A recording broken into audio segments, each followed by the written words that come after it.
गाँ रे थिला बेले अभय भाई बाड़ीर पोईटा बहुत टेस्ट लगे। मु अभय भाई की थरे मजारे कही अभय भाई तमें आउ पोई दौन ना से माँ जो दिन मो पाखक आसबार थिला से दिन मने पकईकी मो पाई स्पेशल पोई देथिला। आउ मु सेई पोई रे बहुत कम तेल मसला रे पोई तरकारी करथिली। प्रथमे परिबा सबु काटी ताकू टिके लुण हलदी लंका गुंड जीरा गुंड तेजपत्र दे गोटे सिझेई देथिली सीटी देकी तापरे एठी अदा रसुण पियाज ताकू सब एमती हेमदस्तारे टे छेची देथिली।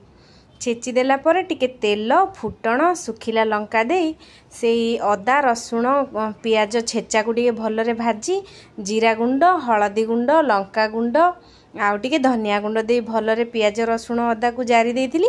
तापरे टमाटो दे अल्प टिके पानी दे ताकू आउ टिके भलरे तेल छाड़िबा पर्यंत कसी परिबा सबु जोगाड़ी दे भल से आउ टिके सिझेई देथिली। तापरे गरम मसला पकई रेडी हो जाइतिला आम गाँ अभय भाई बाड़ीर पोई तरकारी।